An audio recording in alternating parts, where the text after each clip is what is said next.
성탄절 이제 제일 먼저 떠오르는 것 중에 하나가 카드일 거라고 생각이 듭니다. 본문 말씀은 크리스마스 카드에 제일 많이 인용되는 그런 장면이라고 볼 수가 있겠습니다.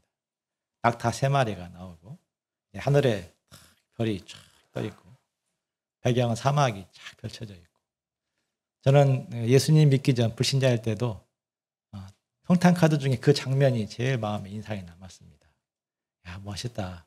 낭만적이다. 나도 이런 한번 길을 가보고 싶다. 이런 생각을 했습니다. 때로는 이제 그 배경이 사막이 아니라 눈이 펑펑펑 막 내리는 겨울왕국인데도 거부감이 들지 않았습니다. 무슨 겨울에 낙타가 어디 있어? 도저히 생존할 수 없는 분위기잖아요. 그런데도 그냥 그 장면 자체가 낭만적으로 고상하게 와닿았습니다. 그런데 본문을 자세히 들여다보면 박사들의 여정은 고상함 혹은 낭만과 굉장히 멀어 보입니다. 그들의 메시지는 예루살렘에 전혀 호응을 끌어내지 못했고, 또 그들의 진심은 헤롯에게 이용당하여서 우리 예수님의 생명을 빼앗는 아주 악한 통로가 될 수도 있었습니다. 또 그들의 증거 때문에 예루살렘, 베들레헴 주경에 있는 많은 사내 아이들이 죽임을 당했습니다. 박사들은 음모, 폭력을 얼룩진 그런 세계 속에서 순례를 했습니다.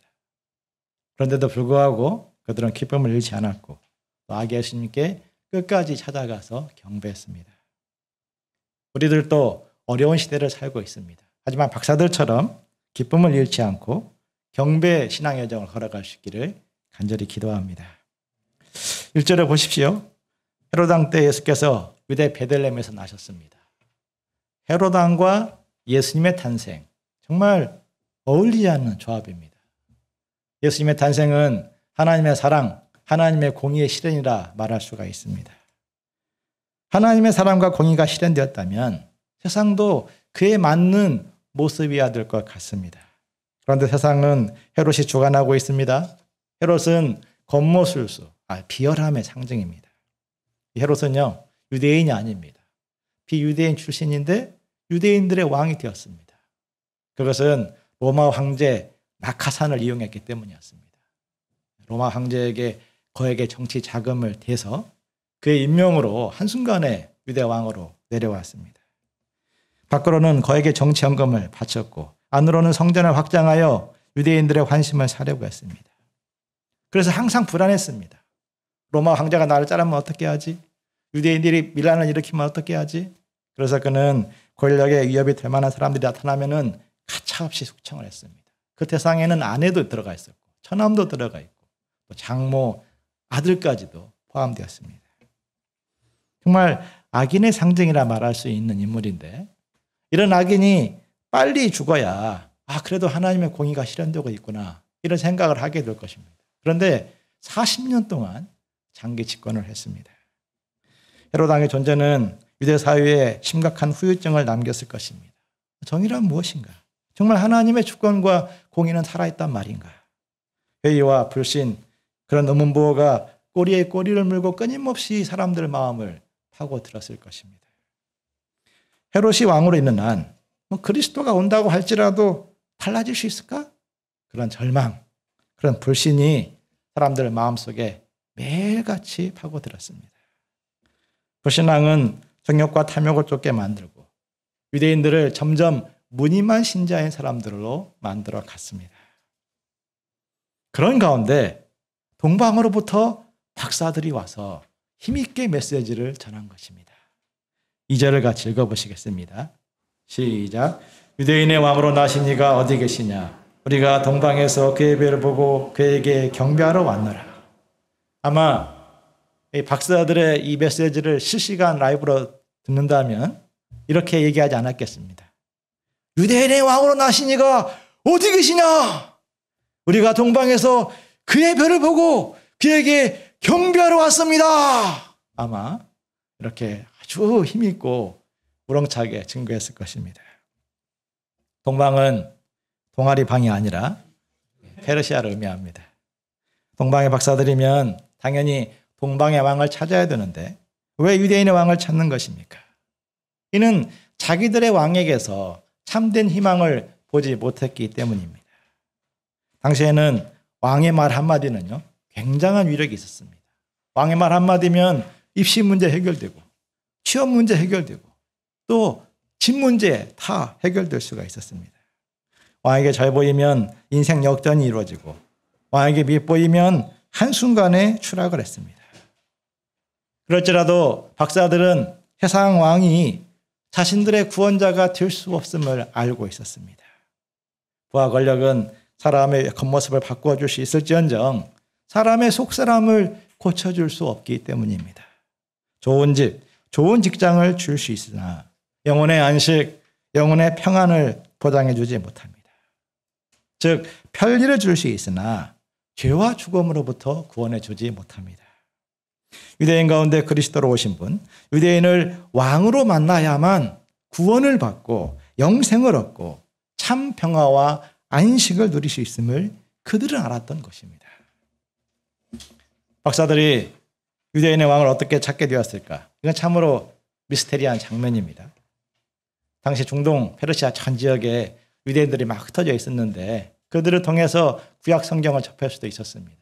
민수기 24장 27절에는 그리스도의 별이 떠오른다, 이런 예언이 되어 있기 때문입니다.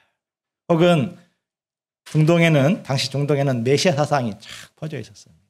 그런 사람들의 이야기를 듣고 메시아가 오겠구나, 그런 기대를 갖게 되었는지도 모릅니다. 박사들은 말씀을 들은 대로 혹은 소문을 들은 대로 하늘을 살피며 별을 찾은 것입니다. 그렇게 한 달을 보내었을 수도 있고 1년을 보내었을 수도 있고 10년, 아니 젊음을 보내었을 수도 있었습니다. 기다림의 고통을 견디지 못해서 별 찾기를 포기하고 별 볼 일 없는 인생으로 돌아가 버린 동료들도 있었을 것입니다. 하지만 본문의 박사들은 포기하지 않았습니다. 그러던 어느 날 정말 소문으로만 듣던 혹은 말씀으로만 들었던 그 별이 밤하늘에 탁 떠오른 것이었습니다. 박사들은 너무나 감격했을 것입니다. 아마 서로 부둥켜 안고 눈물을 흘리며 기뻐했을 것입니다. 손 박사, 이 박사, 저기를 보게, 드디어 별이 떠올랐어. 정말이구만, 석 박사. 내 죽기 전에 그분을 한 번이라도 보게 해달라고 기도했는데 하나님께서 응답을 주셨네 그려. 이렇게 서로 막 위로하고 힘을 내었을 것입니다. 그들은 즉시 별의 주인공을 찾아 길을 떠났습니다. 진리를 아는 것과 진리를 따라가는 것은 엄밀히 말하면 별개입니다. 진리가 반복해 주지 않으며 진리를 알수록 오히려 돈을 쓰게 되고 에너지를 쓰게 되기 때문입니다. 그런데도 박사들은 주저하지 않았습니다. 내비게이션 없이 다만 별의 인도함을 따라가야 됐기 때문에 그들은 밤에는 길을 가고 남들이 다 이렇게 행동하는 낮에는 잠을 자야 됐습니다. 사람들과 정다른 스케줄을, 삶의 스타일을 따라간 것입니다. 영하로 떨어진 겨울밤의 찬바람은 아마 칼로 찌르는 듯한 고통으로 와닿았을 것입니다. 산을 넘고 물을 건너며 강도를 만나기도 했고 짐승의 위협, 질병의 위협을 당하기도 했을 것입니다. 그런데도 그들은 발걸음을 멈추지 않습니다. 그들은 진리를 따라 행동할 줄 아는 진정으로 용기 있는 지성인이었습니다. 그들이 예루살렘과 헤롯을 향해서 겁도 없이 메시지를 전할 수 있었던 이유도 바로 거기에 있었습니다. 진리를 따라가는 삶을 살았기 때문에 그들의 메시지는 힘이 있었던 것입니다. 유대인의 왕으로 나신 이가 어디에 계십니까? 우리가 동방으로부터 그에게 경배하러 왔습니다. 아마 박사들은 예루살렘의 환호성을 기대했을 것입니다. 정말이군요. 별이 나타났고 메시아가 탄생했군요. 이런 화답을 기대했을 것입니다. 그런데 3절을 보면 기대와 달리 정반대의 반응이 나옵니다. 헤롯과 온 예루살렘이 듣고 소동했습니다. 헤롯 왕이야 원래 그런 인간이니까 이해가 된다고 치고 예루살렘 사람들은 왜 소동하는 것입니까? 사람 눈치, 세상 눈치 보다 보니까 성탄의 기쁨을 잃어버린 것입니다. 이는 오늘날에도 낯설지 않습니다. 만약에 천사가 내려와서 오늘 예수님이 재림하신다 이렇게 메시지를 선포한다면 교회 성도들은 그 소식을 기쁨으로 맞이할까요? 아니면 소동하게 될까요? 진리의 말씀보다도 세상을 더 두려워하고 있다면 아무리 놀라운 하늘의 메시지를 들을지라도 그 메시지는 기쁨이 되지 못하고 오히려 내 마음에 소동을 일으키게 될 것입니다. 4절을 보겠습니다. 헤롯은 대제사장과 백성의 서기관들을 모아놓고 그리스도가 어디서 나겠느냐 물었습니다. 그러자 즉시 답이 나옵니다. 미가서 말씀에 의하면 유대 베들레헴으로 예정이 되옵니다. 그들은 성경을 아주 줄줄줄 깨고 있는 성경 박사들이었습니다. 하지만 그리스도를 맞이하기 위해서는 한 걸음도 움직이지 않습니다. 알 것 다 알면서도 꼼짝도 하지 않는 성경 박사들이 있고 아는 것 별로 없이 막 별로 이렇게 헷갈리고 있는데도 몸을 움직여서 경배하는 동방 박사들이 있습니다. 선지자 미가 예언은 결과적으로 유대인이 아닌 이방인, 또 성경 박사들이 아닌 동방의 박사들을 위한 메시지가 되었습니다. 6절을 같이 읽어보시겠습니다. 시작. 또 유대 땅 베들레헴아 너는 유대 고을 중에 가장 작지 아니하로다. 내게서 한 다스리는 자가 나와서 내 백성 이스라엘의 목자가 되리라 하였습니다. 베들레헴은 당시에 유대 고을 중에 가장 작은 고을이었습니다. 그런데 한 다스리는 사람, 그러면서도 목자가 나옴으로써 더 이상 작은 고을로 취급받지 않게 됩니다. 아시아 동쪽에 있는 여기 우리까지도 알 수 있을 정도로 전 세계로 유명해졌습니다. 목자이면서 다스리는 분, 즉 목자 왕의 탄생이 왜 그리 놀라운 사건입니까? 다스리는 자, 왕은 권능과 통치를 상징하고 목자는 섬김과 희생을 상징합니다.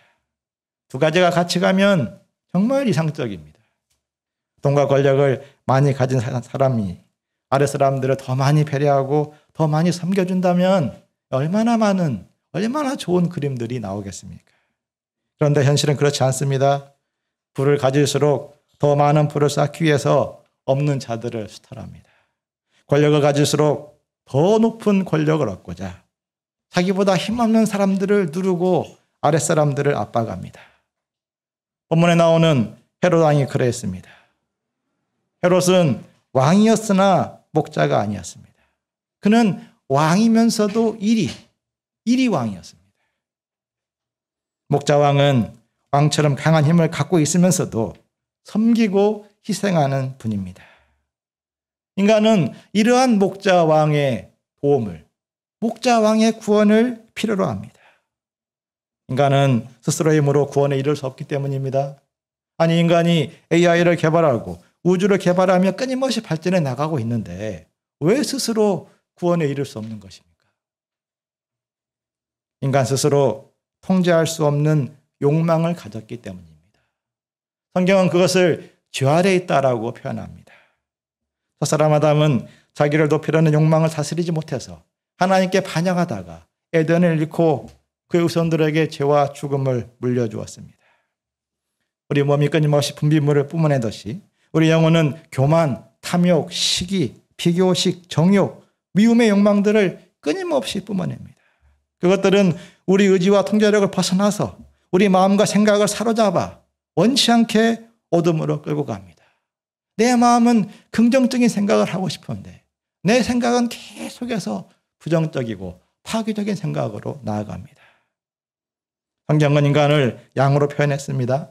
양은 눈이 나빠서 앞을 잘 보지 못하고 다리가 짧아서 한번 뒤집어지면 일어나지 못하고 가스가 차서 죽게 됩니다. 또한 양은 순한 것 같으면서도 고집이 되게 셉니다. 목자가 밖으로 나가지 못하도록 울타리를 탁 쳐놓아도요.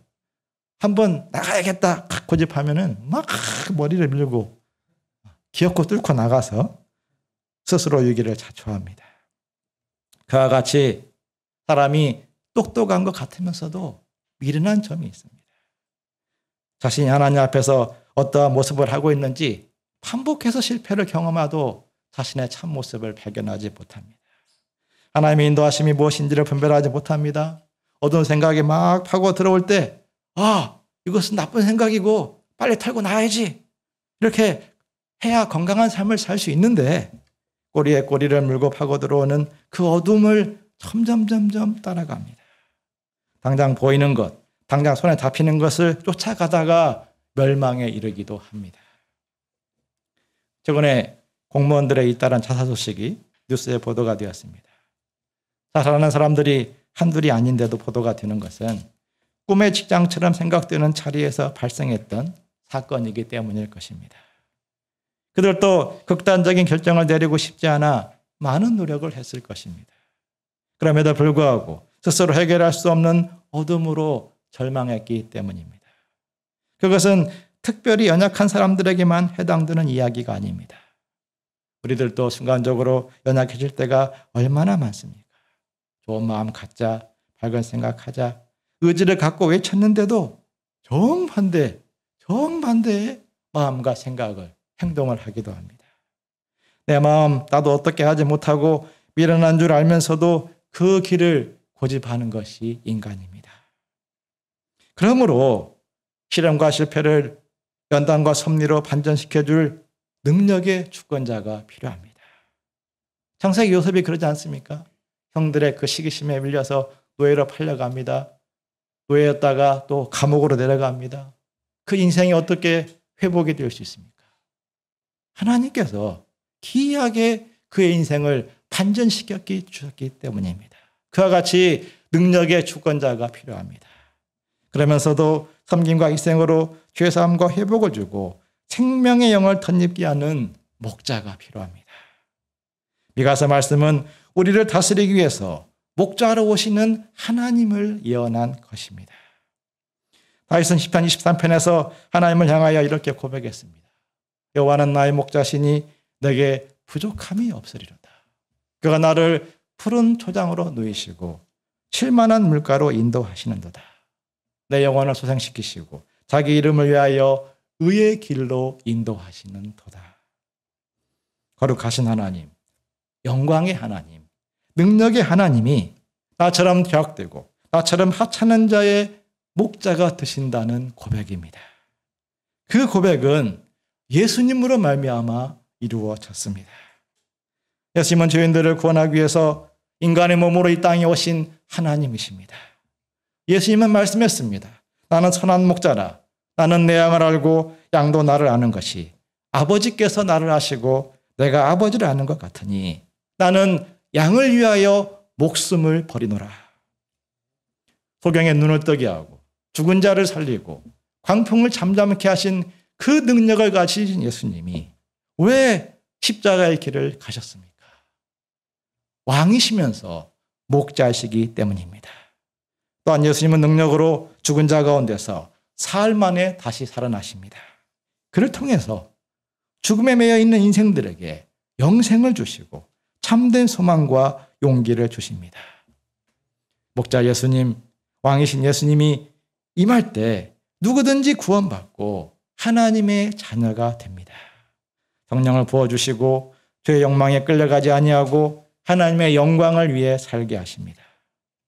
하나님을 사랑하는 자, 곧 그의 뜻대로 부르심을 입은 자들에게는 모든 것이 합력하여 선이 이루어집니다. 우리가 그의 이름으로 기도하면 하나님은 그 기도에 응답하시고 마치 가지가 포도나무에 붙어 있으면 많은 열매를 맺는 것처럼 목자 예수님의 다스림을 받을 때 누구든지 때를 따라 풍성한 열매를 맺게 됩니다. 그러므로 사람의 소리, 세상의 소리가 내 마음을 지배하도록 방치하지 말고 예수님의 다스림을 받기에 기도해야 됩니다. 그리하려면 해로운 문제를 넘어서야 됩니다. 7절을 보십시오.